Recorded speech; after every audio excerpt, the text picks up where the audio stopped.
물론 여긴 국민 라디오. Breaking news regarding missing Malaysia Airlines Flight 3. So the United States is lowering the threshold for American. だから日本と同じで現地予算やってるから意味がないんだ。环球消费调查，我们来说一种特殊的旅游。近年来呢，出国旅游。 출근길 국제뉴스 브리핑 장혜림의 월드 리뷰.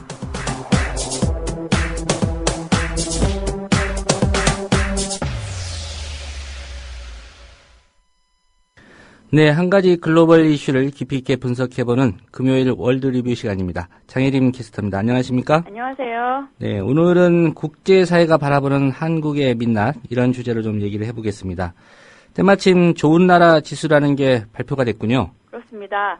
영국의 저명한 정책 컨설턴트 사이먼 아놀트가 지난 24일 좋은 나라 지수를 내놨다고 영국 이코노미스트가 전했습니다.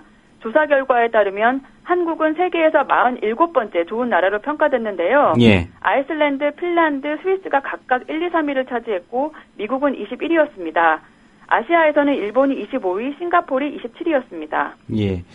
전체적으로 47번째로 좋은 나라다. 예. 그닥 와닿지는 않습니다. 네. 좋은 나라 지수라는 거 어떻게 해서 산정이 됩니까? 이 지수를 발표한 아놀트는 국가와 기업 브랜드 컨설팅 분야의 세계적 권위자로 해마다 국가 브랜드 조사 결과를 발표해왔는데요. 예. 좋은 나라 지수는 아놀트가 세계 125개국을 대상으로 올해 처음 시도한 일종의 국격 조사이고요. 순위는 자국의 이익이 아닌 인류 공동선에 얼마나 기여했는지에 따라 산정됐습니다. 예. 아놀트는 유엔과 세계은행이 집계한 7개 분야의 35개 지표를 통해 순위를 매겼는데요.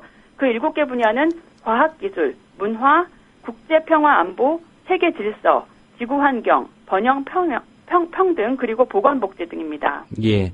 125개 나라 중에 47위.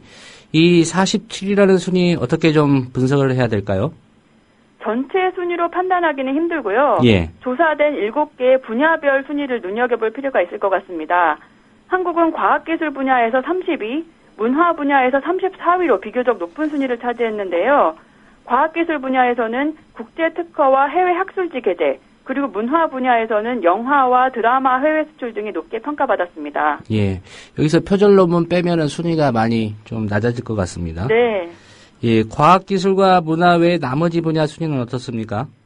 세계 질서 분야는 45위, 번영평등은 60위, 보건복지 65위, 지구환경 분야는 71위를 차지했고요. 사이버 보안이나 국제분쟁 개입 등에 대한 국제평화안보 분야에서는 119위에 그쳤습니다. 예. 국제특허를 받고 드라마를 수출하는 것에는 앞서 나가는데 환경 문제나 특히 국제평화 문제에는 거의 기여하지 못하고 있는 나라란 얘기고요. 한국이 낮은 순위를 차지한 분야를 보면 모두가 함께 잘 사는 것에 대한 부분임을 알 수 있습니다. 잘 산다는 의미가 뭘까 돌아보게 하는 조사 결과입니다. 예. 모두가 함께 잘 살아야 되는데 일부 사람들만 잘 살고 있다. 뭐 그런 얘기로 해석이 되는 것 같습니다. 네. 네, 한국의 민낯을 볼 수 있는 다른 부분에 대한 평가도 좀 살펴보도록 하겠습니다. 세계 평화 지수라는 것도 발표가 됐었죠. 네, 국제 비영리 단체 경제평화연구소가 지난 18일 발표한 세계 평화 지수에 따르면 한국은 올해 세계에서 52번째로 평화로운 나라로 평가됐습니다. 경제평화연구소는 세계 162개국의 범죄, 군사, 사회 관련 지표들을 종합평가해 매년 발표하는데요. 예. 가장 평화로운 나라로는 아이슬란드, 네덜란드, 오스트리아, 네덜란드가 아니고 덴마크, 오스트리아 등이 선정됐고요. 가장 평화롭지 못한 나라로는 시리아, 아프가니스탄, 이라크 등이 꼽혔습니다. 예. 출산율도 그 사회에 좀 중요한 단면을 보여주는 지표인 것 같습니다. 뭐 아시는 것처럼 요즘 젊은이들 연애, 결혼, 출산 포기하는 이른바 3포 세대라고 하지 않습니까? 네. 한국의 출산율 어느 정도입니까? 미국 중앙정보국 CIA가 매년 발간하는 책 월드 팩트북에 따르면 올해 추정치 기준으로 한국의 합계 출산율은 OECD 회원국 중 꼴찌입니다. 합계 출산율은 여자 1명이 평생 낳을 것으로 예상되는 평균 출생아 수를 의미하는데요. 예. 한국의 합계 출산율은 1.25명으로 조사 대상 224개국 중 219위입니다. 인구 1000명당 출생아 수를 나타내는 조출생률도 비슷합니다. 한국의 조출생률은 8.26명으로 220위를 차지했고요. OECD 회원국 중 일본을 제외하고는 최하위입니다. 예. 요약하면 많은 사람들이 우리나라에서는 아이를 낳아서 키우는 게 힘들다. 뭐 그렇게 판단하고 있다고 봐야겠지요? 그렇습니다. 아이를 낳는 것을 꺼리는 것은 한국의 결혼과 보육 여건이 그만큼 출산에 우호적이지 않다는 것을 보여주고요. 결혼 비용도 만만치 않은 데다 육아 부담도 커서 출산 기피 현상이 점점 심각해지고 있는 것 같습니다. 예.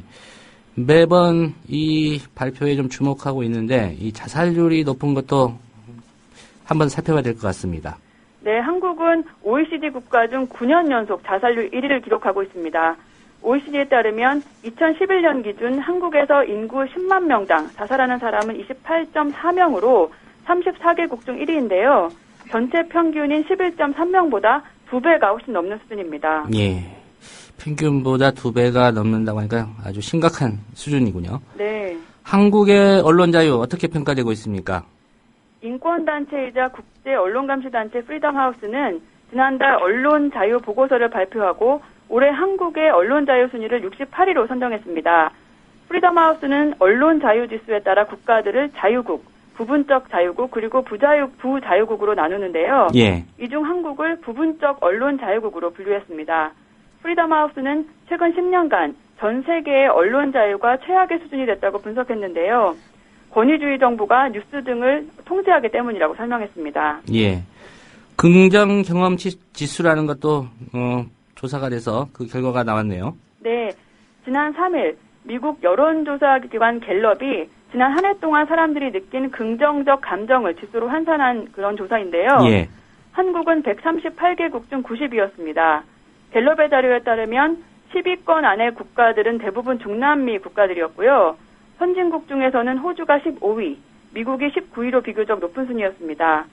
갤럽은 이 지수가 개인의 주관적 감정을 짚게 했다는 그런 한계가 있지만 사회 불안 가능성에 대한 선행지표 역할 등 고려할 만한 측면도 있다 이렇게 설명했습니다. 예.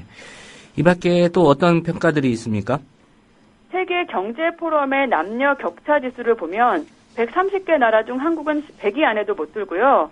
남녀 간 임금 격차는 OECD 국가 중 가장 큽니다. 한국의 1인당 국민소득은 30위권, 초고속 인터넷 보급률은 최상위권인데요.